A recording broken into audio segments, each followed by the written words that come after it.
Become a member on Patreon and support Beyond the Forbidden to watch this full-length interview. With your membership, you will have access to a vast archive of full-length, ad-free interviews, face-to-face interviews, bonus shows, and much more. So what the hell are you waiting for? The link is in the description. Keep being authentic, keep telling the truth, and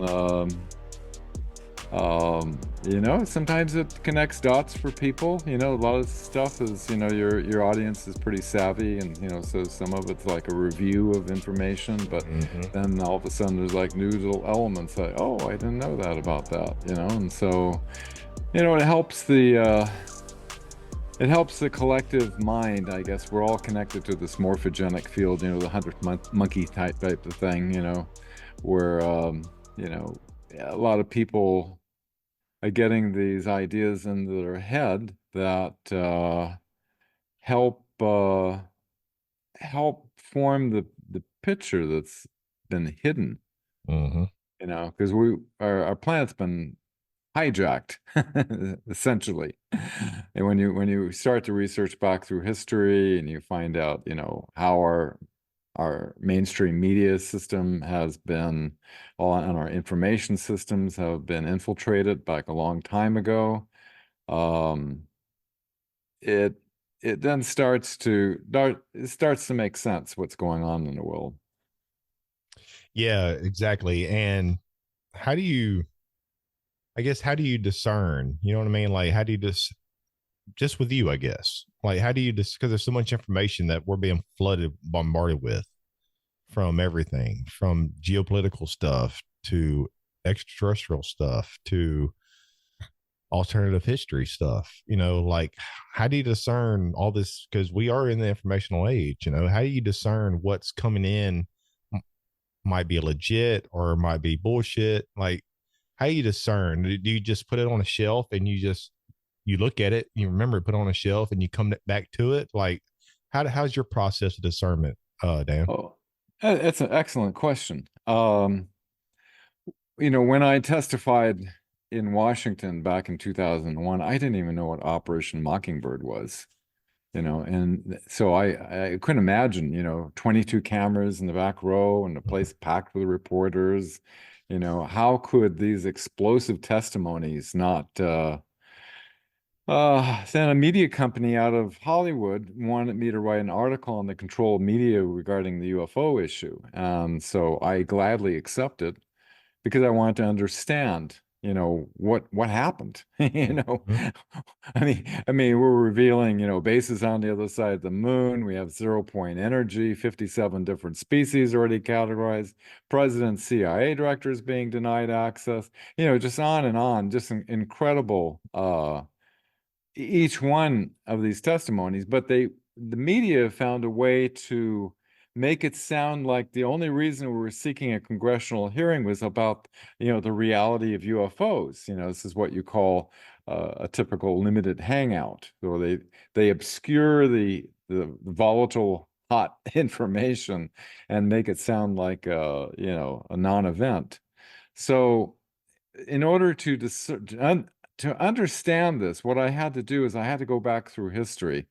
I went back through the beginning of the 20th century, the year 1900, and then I started looking at all of the different authenticated, leaked, classified documents and started to accumulate them all and reading them all, majestic documents and during the war, and then you start to look at all the witness testimonies and the witness testimonies that corroborate it with these documents. And so if you look over time, you look at these documents and you look at the events that happen and you look at the witness testimonies that support that, you know, you can never say you've got the whole picture completely figured out, right? But it starts to form a high probability of what's been hidden behind the scenes and why it's been hidden behind the scenes, you know, all these decades.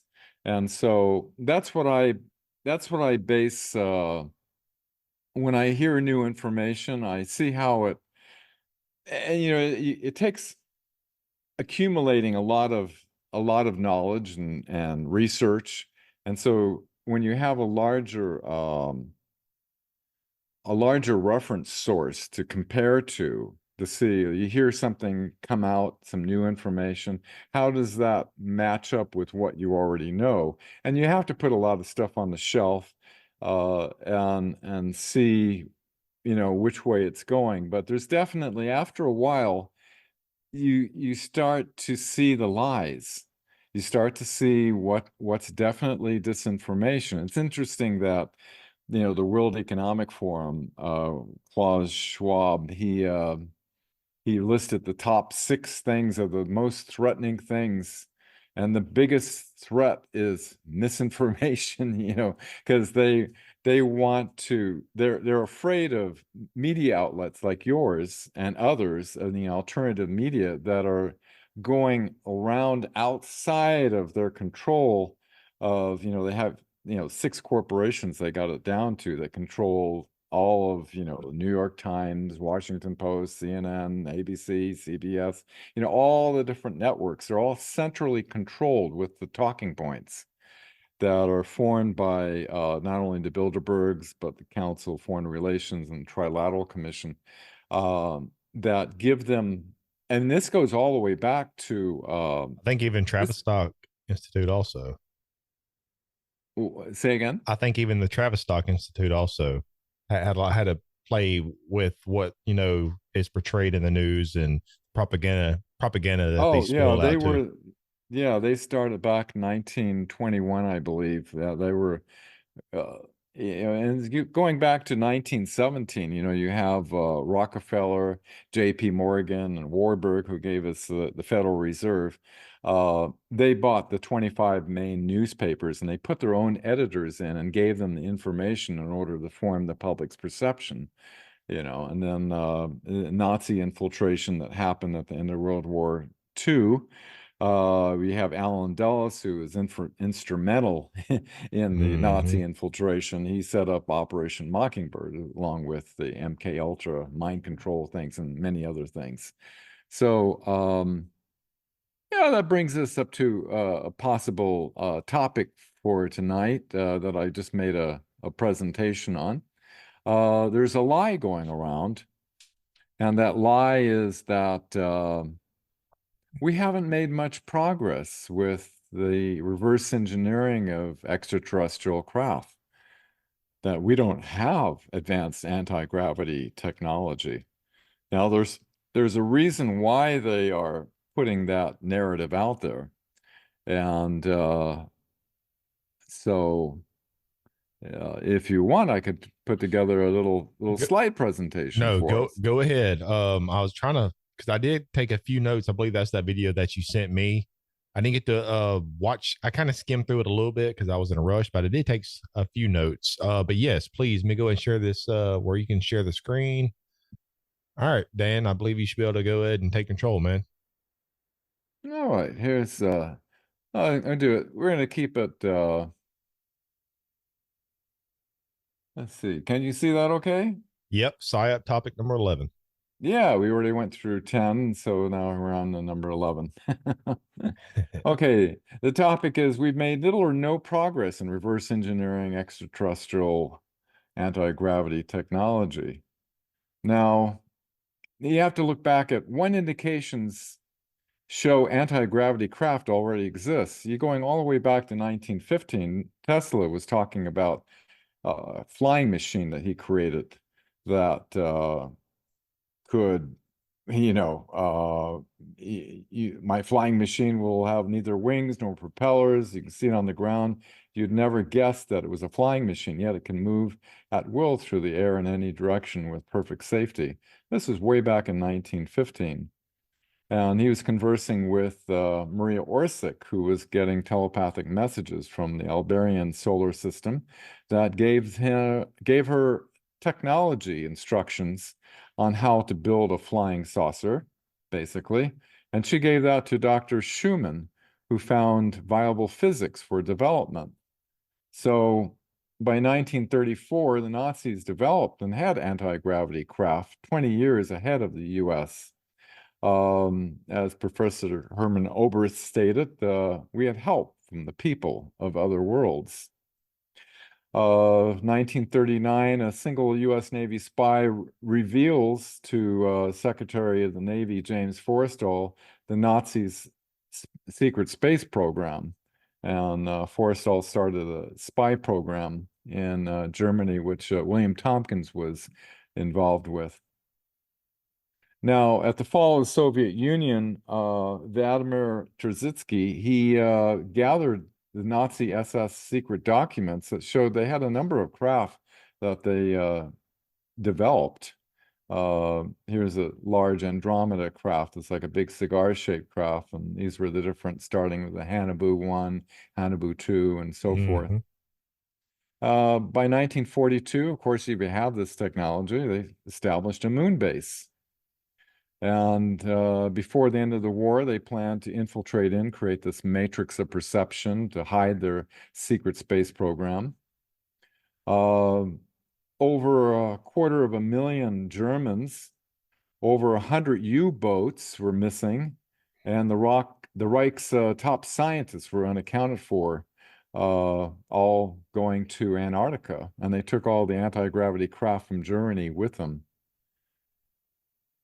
And so in order to hide all this, the Rockefellers, working in alliance with the Nazis, they actually rewrote the history of World War II to hide the elements of the Nazi escape and infiltration of school children in the future studying it. Now, this advanced technology was used against Admiral Byrd's Operation High Jump, where James Forrestal sent him down to attack the Nazi base, and all their aircraft were wiped out. They had directed energy weapons on their anti-gravitic craft. Project Dove, the CIA and U.S. Air Force had psychological operations that influences every single Hollywood movie having to do with extraterrestrials, starting with the first one, The Day the Earth Stood Still. So it's interesting how, you know, you have all these negative images of the War of the Worlds, invaders from Mars, Earth versus the flying saucers, and, all these things starting back in the 50s. Now, the Invention Secrecy Act in 1952, any inventor that comes up with anti-gravity, you can see it here on the list, he automatically gets issued a national security order, which states that your invention has been deemed to be a detriment to the national security, therefore you cannot share it with anybody. So another reason why we don't have anti-gravity. Now, they flew their craft over the Capitol building in 1952 to intimidate the Truman and Eisenhower administration, eventually led to a surrender.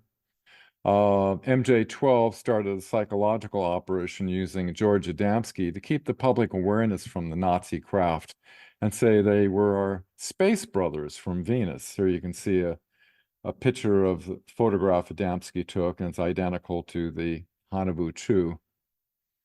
Now, the Nazi craft were landing, one in Hawaii, another one in Nebraska, and the craft had, Iron Cross swastikas on it, and the pilots had Nazi uniforms and spoke in high German language.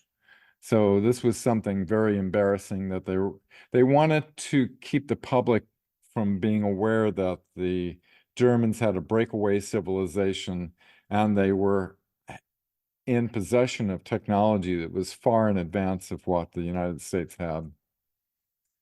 Dr. Stephen Greer, in 2013, in front of former members of Congress, an NSA agent revealed to him that he saw inside the vault that we had achieved anti-gravity by October of 1954. And from that year, we haven't needed rockets, jets, internal combustion engines, surface roadways between cities, like Doc Brown in Back to the Future says, where we're going, we don't need roads. Mark McCandish, fellow witness. He died. He died a few years ago, didn't he? He did. Yeah, he did. Tragically, yeah. Tragically, yes. He was a good friend. He testified we had these alien reproduction vehicles that go faster than the speed of light, built back in the 1950s. Here's an actual photograph of one of them, and he did the schematic diagram of it. 1956, Young Men magazine talked about the gravity engines that are coming out. And after this came out, you didn't hear anything more about it. 1958, NASA's created, run by a former Nazi SS officer, keeping us believing we need rockets to overcome gravity. 1959, now Tesla knew how to create an anti-gravity craft, and he showed Otis Carr how to do that back in 1937. By 1959, Otis created and patented his OTC-X1 spacecraft. 2 weeks after the successful flight of the craft, the FBI and other government agency, in a secret raid, shut down his operation and confiscated everything. The FBI told Carr that his project was being closed, quote, because of your threat to overthrow the monetary system of the United States. In other words, this was using like free energy and anti-gravity, and that would upset the apple cart. It always does. 1993, Ben Rich, head of Lockheed Skunk Works, at a speech at UCLA School of Engineering. We've already have the means to travel among the stars, but these technologies are locked up in black projects, and it would take an act of God to ever get them out to benefit humanity. Anything you can imagine, we already know how to do. They said they could take ET home. We figured out an error in the equations. They have the technology. Now, I was one of the top secret witnesses. Here I am. We were exposing this to the mainstream media of the world, and it inspired a hacker in the UK, Gary McKinnon, who got into the computer systems, saw the fleet-to-fleet transfers of non-terrestrial officers, and the US Navy Solar Warden secret space program, which has this battle fleet of 8 large cigar-shaped craft that are in our solar system that the U.S. Navy developed, going back to going back to the 1940s. Now, Admiral Wilson had a meeting with Dr. Eric Davis, and it was transcribed. They were talking about projects that they were working of that was not of this earth, not made by man, not by human hands. In 2006, an anti-gravitic triangular, like a TR-3B spacecraft, was granted a U.S. patent. This anti-gravity craft, here's the patent number. In 2018, the U.S. Navy is granted a patent for advanced anti-gravity design and acknowledges that it's being operable. So, and here's the U.S. Navy patent for that. Now, in 2021, both of these testimonies would have confirmed that we have anti-gravity technology. In November of 2019, former Air Force intelligence specialist Mike Tuber claims that the 2004 Nimitz anti-gravity Tic Tac belongs to the U.S. Air Force. And that's what came out in 2017 on the New York Times. Everybody, including your grandmother, has seen the Tic Tac video, where they show the Navy pilots and everything. I knew where I was that day. I was actually during an interview with or about to get ready for Richard C. Hoagland interview, and he came on and said, "Whatever you had, Mike, scratch it. We got to talk about this." Very suspiciously, in April 6th that year, 2021, Mike Tuber completely retracts his earlier testimony and says, I made the whole thing up. There's nothing to it. It was just a psychological experiment. Why would you go to the effort to say that, you lied and you made the whole thing up, that there's nothing to it? Well, suspiciously, 1 week later, on April 13th, Disclosure Project witness Mark McCandish, whose testimony reveals we have anti-gravitic craft back in the 1950s, had planned on testifying at the June 2021 UAP hearing. He was found dead from a gunshot to the head. Mm-hmm. Now, you got to ask, did somebody pay both of these men a visit? Very possibly. I wouldn't doubt it one bit. That's the thing about you got to question everything, Dan.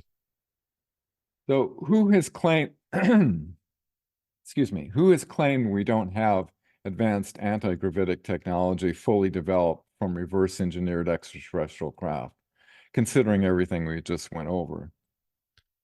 Now, in 1993, I traveled outside of Area 51, and no recordings were allowed, but I recorded a full 2 hours of it's a clip from the video I took of Bob Lazar, and we met with a group of researchers, and he was being hit with questions nonstop for 2 hours. His testimony has been 100% consistent. Bob basically expressed that due to the highly compartmentalized security structure, they were unable to bring in more scientific community minds into the reverse engineering effort. He was working on a Zeta 2 Reticuli spacecraft that used the element 115, and as you know, and they weren't able to make significant progress because of the compartmentalization. Now you have to think, now Bob wasn't exposed to other operations. When you're in a compartmentalized operation, another operation has no idea of what you're doing, and you have no idea what they're doing. So that's just the way compartmentalized works, and it keeps secrets very well. Now, the Admiral Wilson memo that was leaked, the Admiral was told that the reverse engineering of extraterrestrial craft was, quote, going on for years and years with very slow progress, agonizingly slow, with little or no success. And we know that's not true. But that's what he was told. This was the exchange between Dr. Eric Davis and Thomas Wilson, the Admiral. Then Eric Davis goes on the New York Times and is talking about briefing, members of Congress and things about the lack of success they had in reverse engineering off-world vehicles due to difficulties in the understanding of the new physics operating from the recovered craft. And it was his belief that the reverse engineering program suffered from a lack of funding. Right. So, these, I look at these people as the gatekeepers. And then the hearing that Mark McCandish was going to testify at, you've got the director of Office of Naval Intelligence and other intelligence people that are supposed to be totally clued in on everything that's going on about UFOs, UAPs, right? Mm-hmm. But they deny they have, the U.S. has any such technology of anti-gravity. And interestingly, that Congressman Mike Gallagher, he wonderfully brought to their attention. Are you familiar with the Admiral Wilson memo, which is a total hot potato, and also the Maelstrom Air Force Base incident where they shut down 10 nuclear-tipped ICBMs with a UFO overhead, and they claimed they had no knowledge of this. And these are the people that are supposed to be fully aware of this. And you take the average UFO buff, and he's aware of this. So. Again, this seems like a continuation of the gatekeeping of their purpose is basically to deflect, interest in this into that, oh, there's nothing happening. So who has spoken of an alien attack from outer space? Hey, going back to 1955, General Douglas MacArthur, he had a huge amount of reports of extraterrestrial activity. He had a top secret gag order by Truman, and he went to the New York Times and said, quote, "The nations of the world will have to unite for the next war, which will be an interplanetary war. The nations of the earth must someday make a common front against an attack by the people of other planets." And then you have President Ronald Reagan's famous speech at the United Nations in 1987. Quote, "Perhaps we need some outside universal threat to recognize this common bond. I occasionally think how quickly our differences would vanish if we were facing an alien threat from outside this world." And then interestingly, you have this kind of repeated by President Bill Clinton on Jimmy Kimmel regarding the benefits of an alien invasion. Is, quote, "If we were visited someday, I wouldn't be surprised," Clinton said. I just hope it wouldn't be like Independence Day. It may be the only way to unite this increasingly divided world of ours. Think about all the differences among people of Earth would seem small if we were threatened by a space invader. That's the whole theory of Independence Day. Everybody gets together and makes nice. So here we are today. This is 2024. What could this lie possibly serve besides not letting our Earth adversaries know we have this type of technology? I mean, you have to think that, Russia, China, and even our non-adversaries, you have Germany, France, and many other countries. They have developed their own space programs secretly.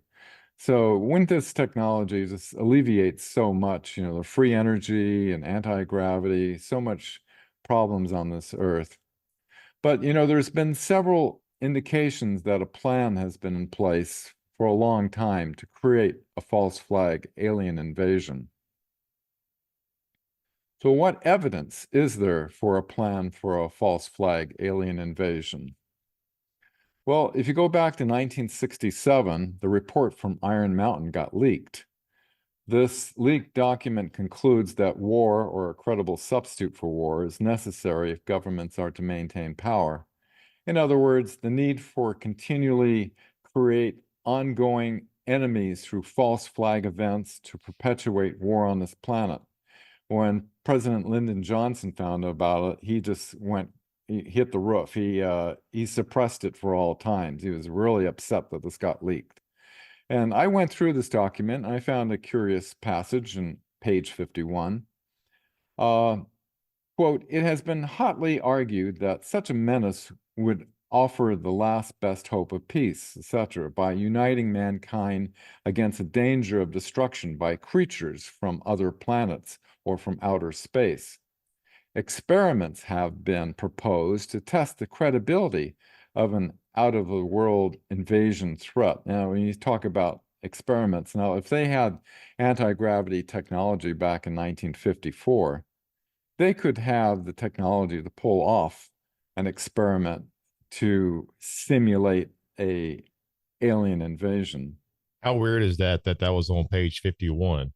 I don't know. I have a thing with numbers, Area 51, and then they have a quote like that, Yeah, and then you have Werner von Braun. He's dying of cancer in his deathbed. And he had Dr. Carl Rosen as his spokesperson. He testified at the 2001 National Press Club, along with other witnesses that I joined. He was shown advanced plans to create these false flag enemies. The first one in a sequence of events would be the Soviets, which would be the first in the series. The next would be terrorists. Now, the next one coming up was May of 2001 when we disclosed this. We all know what happened in September of 2001 on 9/11. And next would be rogue nations. And we all familiar with North Korea and Iran, right? And then the next would be asteroids. And then he would repeat over and over again, she said, that the final card would be the extraterrestrial threat. But it is all a lie. And then curious, Hillary was concerned that Trump is way ahead in the polls. And so they hired the Benson Strategy Group, and Anonymous was able to retrieve this document where this group that they hired was recommending a false flag alien invasion in order to salvage the Clinton campaign. And you can see here on the list of different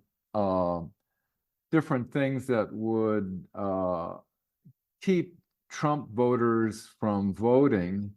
Let's see, shooting wars in neighborhood, external invading force, the biblical event, and everything.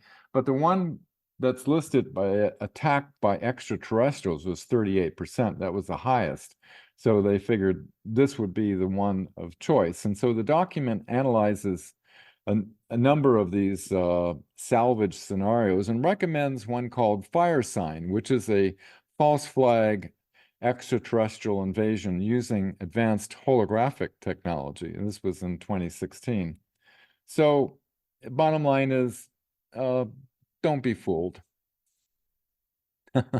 Nice. Thank you, Dan, for I didn't even know you was going to share all that. I knew you was going to be talking about that little lecture that you did, that video you sent me. But yeah, appreciate you sharing that. Appreciate it. Yeah, So it's a lie going around, and when everybody says, we don't have this advanced technology, whenever there's a lie, there's usually an agenda that's behind the lie. do you think that I have a list of questions because I did watch. I think it was like an hour or 10 minutes or something like that. That video you sent me of the presentation of, but basically what you just showed there. I probably watched at least 40, 45 minutes of it. Um, but with all that being said, with you connecting the dots, Dan, what do you foresee this year? This is an election year because what did you just say right there with the study group, whatever, 38%, like, well, what do you see something stopping the elections this year or interfering to where they declare martial law or something, some type of false threat, whatever that threat is, so that they can declare martial law or whatever? Well, what does your gut tell you about the future, maybe this year or maybe a couple years down the road, Dan? Well, you can only speculate, but if you understand history and you see the It long repeats. history of false flag events that they've used, like say when they used event 201. was it 10102 or whatever, 201. yeah, 201, right? All of a sudden then we have a situation, and then the same group, World Economic Forum, that's with the Octagon group talking about what was it? The Polygon group, I think, but they're talking about a cyber threat, and so Cyber Polygon, what wasn't it?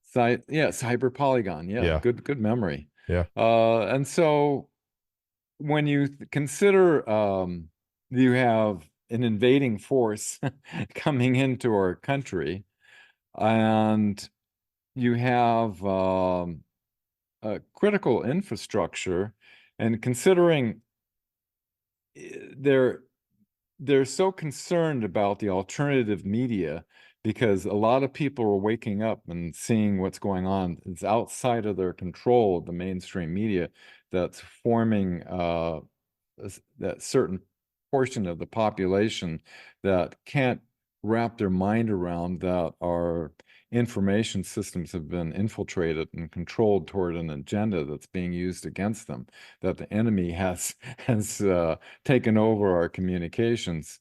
And that's why, the alternative media is their biggest threat. So a if we had a EMP attack or something of that nature, heaven forbid, millions of people would die because of all the whole infrastructure would be shut down. Let's hope that that never happens.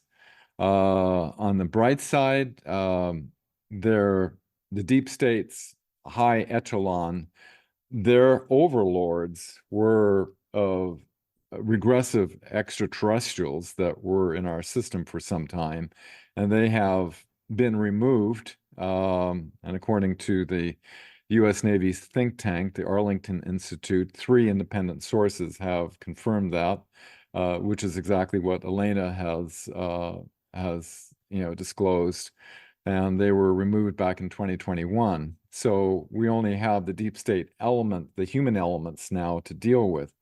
And so they're pulling out all stops because it's coming, they're kind of like a panicked animal that's backed into a corner because they're getting exposed here and there, and more people are waking up. So the good news is that we have benevolent extraterrestrials that are in our solar system that are wanting to see our planet. Now they're not here to save us, they're in full support of us saving ourselves and liberating our planet and being able to join the rest of the other civilizations across the galaxy that have joined into what's called the Galactic Federation of Worlds. That the head of the prior head of the Israeli space security, Dr. Professor Hiram Shed, talked about, that Trump was aware of the Galactic Federation and that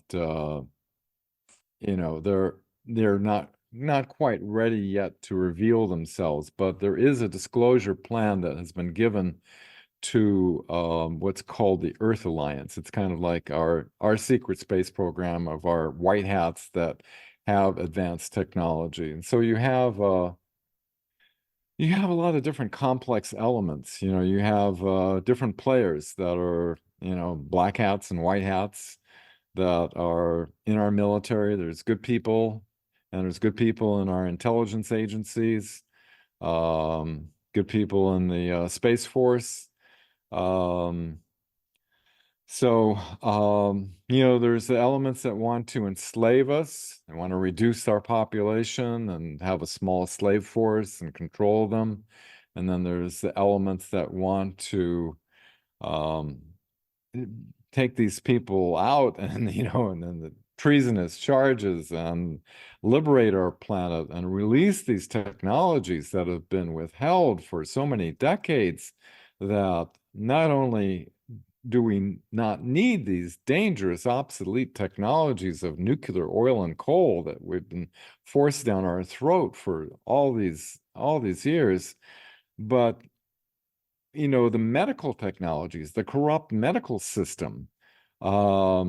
We have, I mean, I know so many close friends that have been in the secret space program that have actually been in these holographic medical beds that have they lost their arm and foot and had their body almost chopped in half. Those And technologies exist, in your opinion? oh, absolutely, absolutely. And because I know these people, and because not only that, because I worked in the 1980s with Dr. Marcel Vogel on a device that was a holographic camera that was patented, and thousands of photos were made with it. And it had the ability to tune holographically through time. And this is how these medical technologies work, is that the vector of time is part of the holographic field where I mean, what I worked on was primitive compared to what they have developed. You can I actually imagine had a with the help. question with that. In your work Yes. with Dr. Vogel studying the properties of crystals, you witnessed some incredible healing effects firsthand. Could you share more about the medical case where a tumor was removed using a crystal and what you personally took away from assisting in those groundbreaking crystal healing experiments, Dan? Yeah. Marcel, it's a long history, and it all started with plant communication. And then he was given a crystal, and then he had a coworker, and he was able to heal his back with it. And then he decided he had this vision of a dream to cut the crystal in a particular geometry. And uh, and he started a procedure using the breath with the crystal, and a particular procedure that he used that he trained me on doing. And the first time I met with him, I was sitting on a couch with a doctor, and a woman came with a daughter that had a tumor that's sticking about a half-inch on her ankle. And we watched in front of our very eyes it dematerialize. So I realized that man had gained an understanding of the structure of reality and how to interface that with the crystal, which the quartz crystals we've learned from, I've been in communication with, I know this sounds wild, but I've been through my friend Elena Danan, we've been in contact with a scientist that from the Pleiades that has been giving us information, and that we found that the crystal acts as a dimensional bridge, the bridge between multiple densities, and this is how it affects the healing. But the medbed technology is very sophisticated, where it can go back to a point in time where all the parts of your body were optimal, say maybe in your 20s or whatever. Um, it would take when every part of your body was optimal, and take that pattern and overlay it and project it onto your body. And they use sound and frequencies and crystals that it it morphs it back into this perfect pattern, because as our contact Jen Hannareddy said, the universe tends toward perfection. So when you overlay a more perfect pattern, it will morph into it. And so like my friend Tony Rodriguez he was dealt with an insectoid battle on Mars that, it took his arm off, and one of the little bugs, they bit his foot off, and it regenerated him completely. He said he felt like $1 million afterward. And then my friend John Charles Moyen, he was in the French section of the Solar Warden program, where they were rescuing people from the Draco, the reptilian beings that were on Mars. And he had this confrontation with this huge black Draco. And what's formidable about them is that they read your mind, and so they know what you're going to do next. And so you have a very formidable foe. And so his friend was in the line of attack, and he didn't. They have these suits that protect you, and he didn't activate it in time. He pushed his friend out of the way to save him, and the tail practically broke his body in half. Damn. And so he was taken on a med bed that he described had crystals in it, and it regenerated him completely. And so, our average lifespan on this planet is only around 77 years old. So we, there's anything can be cured, anything. You can extend your life hundreds of years. This is the last thing they want. They want to reduce the population. But you see, They do not want people, a healthy and well-informed society, Dan. no, there's not an overpopulation problem, because there's areas of the planet that can be populated with this advanced technology, and plenty of food could be produced. And plus, there's off-planet locations that can be, so you don't have to wipe out people in order to. It's because our planet's been actually technologically hijacked. The Rockefellers took over our medical system going back in the early 1900s, which my great-grandfather was up against him. He was the president of the Homeopathic Medical Society in the early 1900s, and they were trying to take out every form of natural medicine and only patent drugs that they make money on.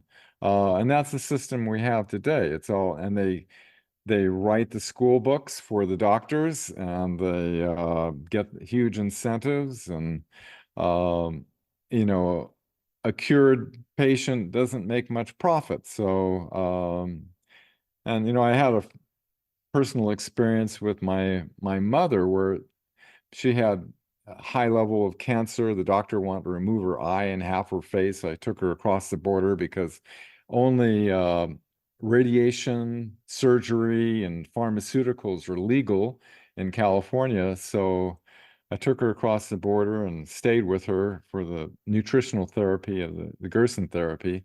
And she lived into her 90s cancer free. But, they make it illegal. But there's alternatives.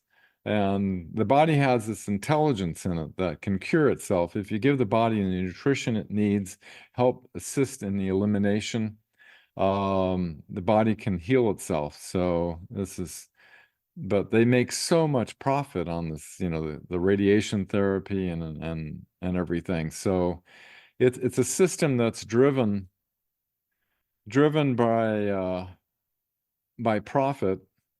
And when you look at the Hippocratic oath that all the doctors take to do no harm, if there is an alternative that is less harmful and effective, then the doctor's breaking their oath by not doing that alternative. Become a member on Patreon and support Beyond the Forbidden to watch this full-length interview. With your membership, you will have access to a vast archive of full-length, ad-free interviews, face-to-face interviews, bonus shows, and much more. So what the hell are you waiting for? The link is in the description.